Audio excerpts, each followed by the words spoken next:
नमस्कार, आप देख रहे हैं न्यूज इंडिया 22। मैं हूं रविंद्र कुमार और आज हम पहुंचे हैं बीके चौक। फरीदाबाद का ये जंतर मंतर कहा जाने वाला स्थान बीके चौक। यहाँ आए दिन धरना प्रदर्शन होते रहते हैं, लोग अपनी मांगों को उठाते हैं, चाहे वो नगर निगम के कर्मचारी हों, कोई भी विभाग हो। यहाँ अक्सर लोग आते रहते हैं, चाहे वो रिटायर कर्मचारी हों या कर्मचारी हों। और आज रैफर मुक्त फरीदाबाद की एक मुहिम, जिनका धरना प्रदर्शन का टेंट नगर निगम के अधिकारी उखाड़ कर ले गए, लेकिन इनकी हिम्मत अभी भी बरकरार है। इस भीषण सर्दी में शाम का समय है, टेम्परेचर डाउन होने लगा है और हिम्मत अभी भी बरकरार है। ये लोग बैठे हैं, अभी भी धरना प्रदर्शन इनका अभी भी जारी है। बात करेंगे अनशनकारी बाबा राम केवल, जिन्हें हर कोई व्यक्ति जानता है, पूरे फरीदाबाद पूरे एनसीआर में मशहूर है।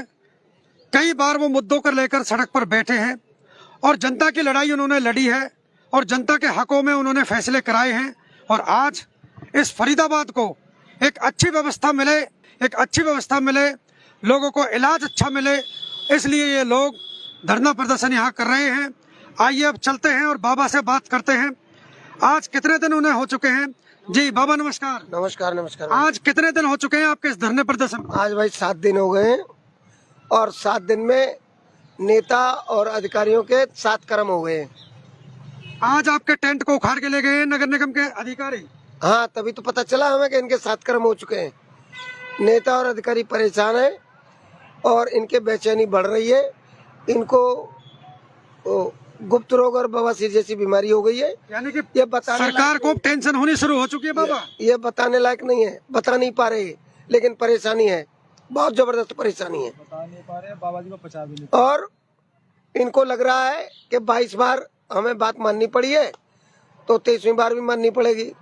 ये बीके अस्पताल को रेफर मुक्त करना पड़ेगा, ट्रामा सेंटर इनको बनाना पड़ेगा।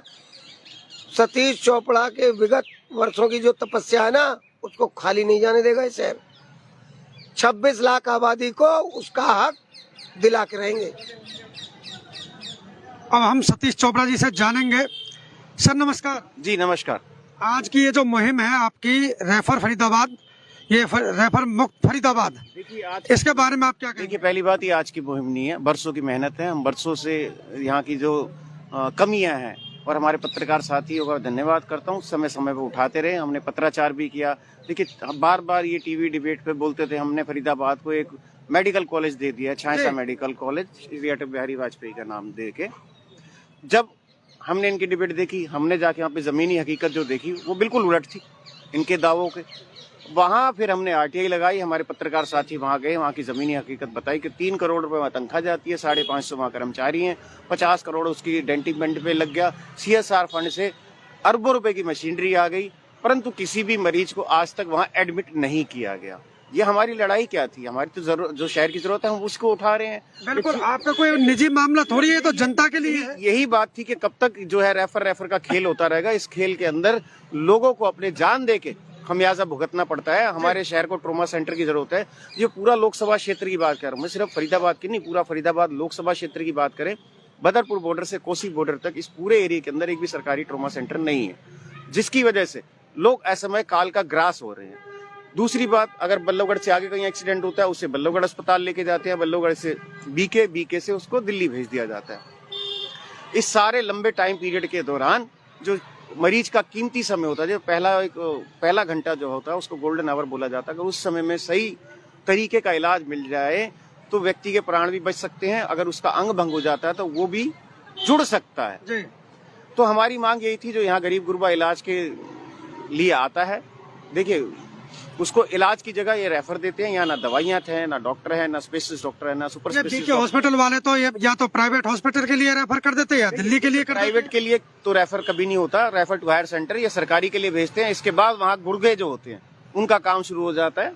वो लोगों को गुमराह करते हैं कि वहां तक मरीज नहीं बचेगा, दिल्ली जाओगे आपको एडमिट नहीं करेंगे, और तमाम तरह के हथकंडे अपना के उसको अपने जो प्राइवेट। खुद ने भी देखा है ये कई बार कहते हैं कि सुविधा यहाँ है नहीं, आप कहीं अच्छी जगह ले जाइए। हाँ, मैं वही कह, अच्छी जगह का मतलब वही होता है। मैंने आपको क्या बोला, उसके बाद गुर्गों का काम शुरू हो जाता है ना, मैं वही तो बता रहा हूँ आपको। उसके बाद गुमराह करके उस अस्पताल ले जाया जाता है जहां इनकी सेटिंग होती है।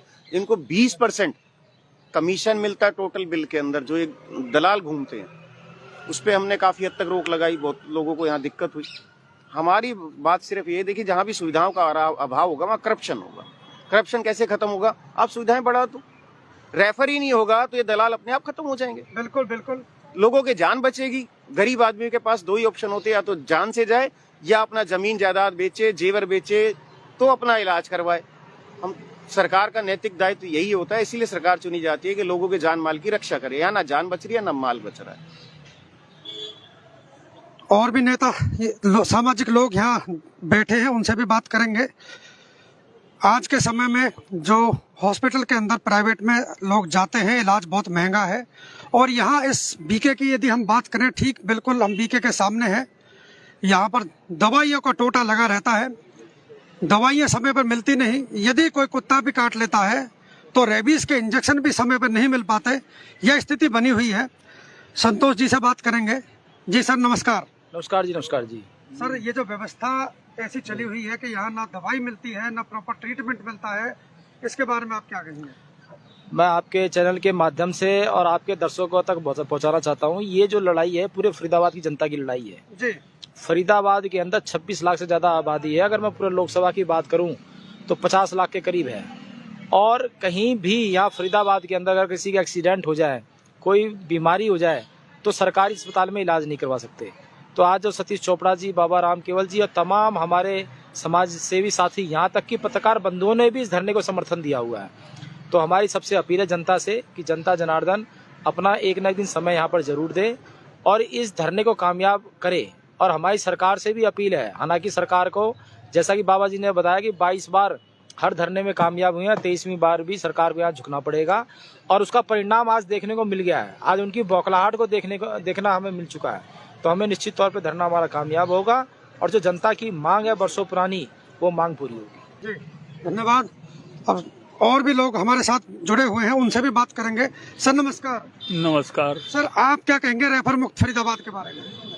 रेफर मुक्त फरीदाबाद तो होगा ही, लेकिन बहुत बड़े बदलाव के बाद होगा जो नज़र आ रहा है। क्योंकि जो सरकार है ना आज, वो निर्दयी सरकार है। उसको हिंदू मुसलमान नज़र आता है बस जी, कि मुझे वोट मिल जाए, उसके अलावा उसे कुछ नज़र नहीं आता। और बड़ी हैरानी वाली बात है कि यहाँ पे ट्रामा सेंटर जो छायसे में, जिसके ऊपर 3.5 करोड़ प्रति माह खर्च हो रहा है और 5 साल हो गए, मतलब तकरीबन 60 महीने, तो 60 महीने को 3.5 से गुणा करेंगे तो 200 करोड़ के आसपास खर्च हो चुका है। 200 करोड़ रुपया इन्होंने छायसे के अंदर रूटीन में, तनख्वाहों में खर्चा कर दिया। और सैकड़ों करोड़ रुपए का वहाँ बाकी भी मशीनों वगैरह का, बिल्डिंग वगैरह का वहाँ पे इंतजाम किया हुआ है। कहने का मतलब तकरीबन 1000 करोड़ के करीब डंप हुआ पड़ा है जनता का, और जनता को फायदा मिल नहीं रहा। फायदा बिल्कुल भी नहीं मिल रहा। और ये जो 200 करोड़, ये किन अफसरों की वजह से ये खराब हुआ है? मेरी आज सरकार से डिमांड है कि एक, या तो सीबीआई को केस दिया जाए कि ये जो 200 करोड़ रुपया 3.5 लाख रुपए प्रति माह के हिसाब से इन्होंने खराब किया है, इसका अपराधी कौन है? क्योंकि जनता के टैक्स का पैसा है जी। हम जनता नागरिक देश की होती है, देश के नागरिक जो होता है वो मालिक होता है। तो जनता की तरफ से कोई ना कोई, मैं वकील भाइयों को भी ये संदेश देना चाहता हूं कि इसके ऊपर एक रिट दायर करी जाए कि ये 200 करोड़ रुपया किन अधिकारियों की वजह से जनता का खराब हो चुका है। अगर कुछ इस तरीके का काम किया जाएगा तब ये रोक होगी। इनके जू नहीं रहेंगी कुछ भी। और रेफर मुक्त तो चाहिए, ये तो मर रहे हैं रोज, बेचारे गरीब आदमी मर जाता है। बिल्कुल। क्योंकि उस बेचारे को पैसा जेब में है नहीं, तो वो यहाँ आने से ही डरता है। वो तो कई तो बेचारे जो गरीब आदमी है ना, जो डर चुके हैं, जिनके घर के आदमी मर चुके हैं, वो तो यहाँ तक आते ही नहीं है सरकारी तक। वो तो सीधा सीधा प्राइवेट में चले जाते हैं, क्योंकि बंदा मर जाएगा तो उसके बाद क्या करेंगे पैसे का उसका। तो वो गरीब तो वैसे ही गरीब होता चला जा रहा है, मरता चला जा रहा है। तो रेफर मुक्त की बहुत आवश्यकता है। जितना जल्दी हो जाए जनता को कुछ फायदा मिलेगा। तो जनता से क्या अपील करेंगे यहाँ धरना प्रदर्शन पे आने के लिए? जनता देखो, मेरे मुंह से फिर कई बार कड़वी बात निकल जाती है। इस सरकार ने जनता की आत्मा को मार दिया है, क्योंकि इंसान जो है ना पैसे के बिना चल नहीं सकता। पैसे से जनता को इतना कमजोर कर दिया गया है कि वो बेचारे सुबह उठते हैं तो अपना पैसा कमाने के लिए कि शाम को मैं अपने बच्चों को पेट कैसे पालूंगा। तो जनता कहाँ से आए? जो मीडियम वर्ग है उसके ऊपर टैक्सों की इतनी मार दी है, वो उभर नहीं पाता। तो ये डिक्टेटरशिप शुरू हो चुकी है पूरे देश के अंदर। इनडायरेक्ट इमरजेंसी का पीरियड चल रहा है, ये लोग समझ नहीं पा रहे हैं। ये किसी न किसी तरीके से हर एक को कमजोर करके ये शासन करना चाहते हैं। अमीर गरीब के बीच में बहुत बड़ी खाई बन चुकी है। और पाटना कोई हंसी खेल नहीं है। हंसी खेल क्या, ये पाटना चाहते ही नहीं है, क्योंकि अमीरों के साथ धन्ना सेठों के साथ ये मिले हुए हैं और ईवीएम में घोटाला उन्हीं के इशारे पे होके ये अपनी सरकार बना जाते हैं, हिंदू मुसलमान करके सरकार बना जाते हैं। इन्हें देश से कोई प्रेम नहीं है। जो संविधान को तोड़ने की बात करता है वो देश प्रेमी नहीं हो सकता, देशद्रोही तो हो सकता है। तो ये तो संविधान को भी तोड़ने तक की बातें करते हैं। जी धन्यवाद। जैसा कि आपने देखा, सभी ने अपने अपने विचार रखे हैं। आज के समय में हॉस्पिटल के अंदर इलाज कराना बहुत टेढ़ी खीर है, क्योंकि प्राइवेट हॉस्पिटल के अंदर बहुत मोटा खर्चा आता है। लोगों की जमीन बिक जाती है, जेवर बिक जाते हैं, और सरकारी हॉस्पिटल के अंदर व्यवस्था ठीक नहीं है। ना दवाई समय पे मिलती है, ना और व्यवस्था समय पे मिलती है। इसीलिए लोग परेशान होते हैं और प्राइवेट हॉस्पिटल की तरफ मूव कर जाते हैं, जहां उनका लाखों में खर्चा आता है और घर गिरवी रख जाता है, घर बिक जाते हैं, जमीन बिक जाती है। आप लोग इस खबर के साथ जुड़ें और ज़्यादा से ज़्यादा शेयर करें इस खबर को, जिससे ये खबर और भी लोगों के पास पहुंचे।